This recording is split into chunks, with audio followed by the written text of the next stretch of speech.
Hello, আসসালামু আলাইকুম। আজকে আমি যে কাবলি ছোলা, যে একটা কাবলি ছোলা রেসিপি করব। যে এখন আমার কড়াইতে তেল দিয়ে পেঁয়াজ দিয়ে নিয়েছি।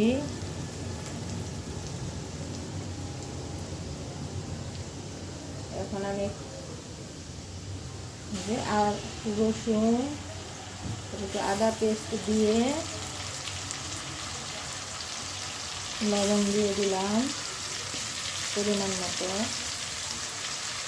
দেখুন নাড়াচাড়া করে মশলার সাথে পেঁয়াজ মাখিয়ে নেব।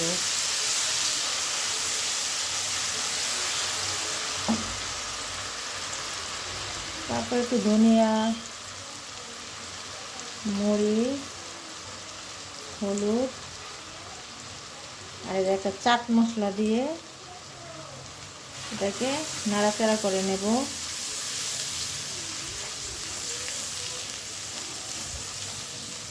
নিয়ে এখন আমি এই যে কাবলি ছোলাগুলো এইভাবে ঢেলে দেবো।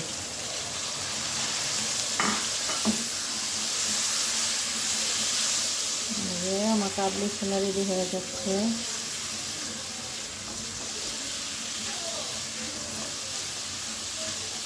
আমি কাবলি ছোলাগুলো আগে ভালোভাবে সিদ্ধ করে নিয়েছি, আর এখন আমার টাইম লাগবে না, বেশি হয়েছে।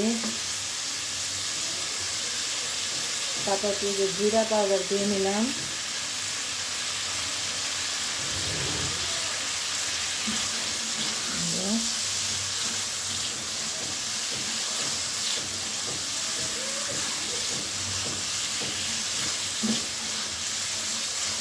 তাকে আমি ভালোভাবে নেড়ে চেড়ে মশলার সাথে ছোলাগুলো মাখিয়ে নেবে ভালোভাবে।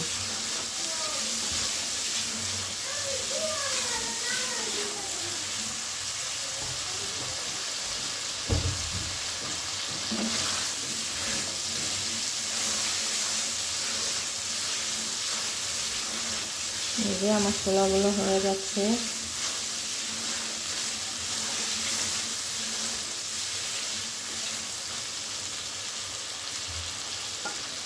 ছোলাগুলো হয়ে গেছে।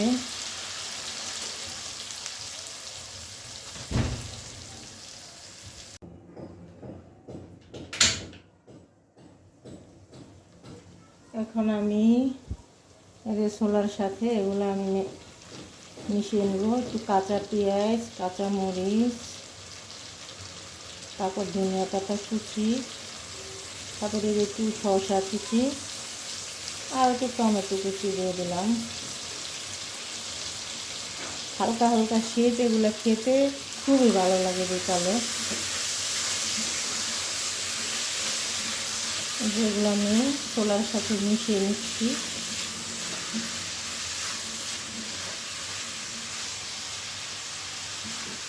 তারপরে যে আমি ডিমটা দিয়ে দিলাম, সিদ্ধ করে নিয়েছি ডিম।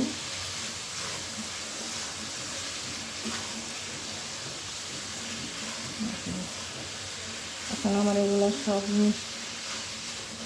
ছোলার সাথে মিশে গেছে। তারপর আমি দিয়ে দেবো একটু কাঁচা সরিষার তেল, একটু স্বাদ বাড়ানোর জন্য।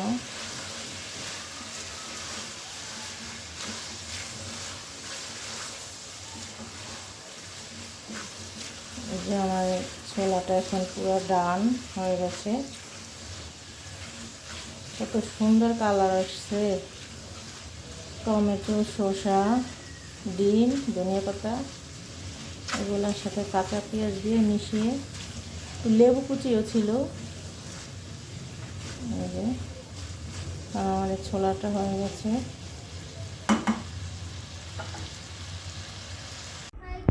এই যে আমার ছোলাটা আমি এখন এভাবে প্রিপারেশন করে নিয়েছি। এখন আমার ছোলার কালারটা কত সুন্দর আসছে। কালারটা খেতে অনেক মজা হয়েছে। আমার মতো এইভাবে বাসা ট্রাই করবেন, ইনশাল্লাহ ভালো লাগবে।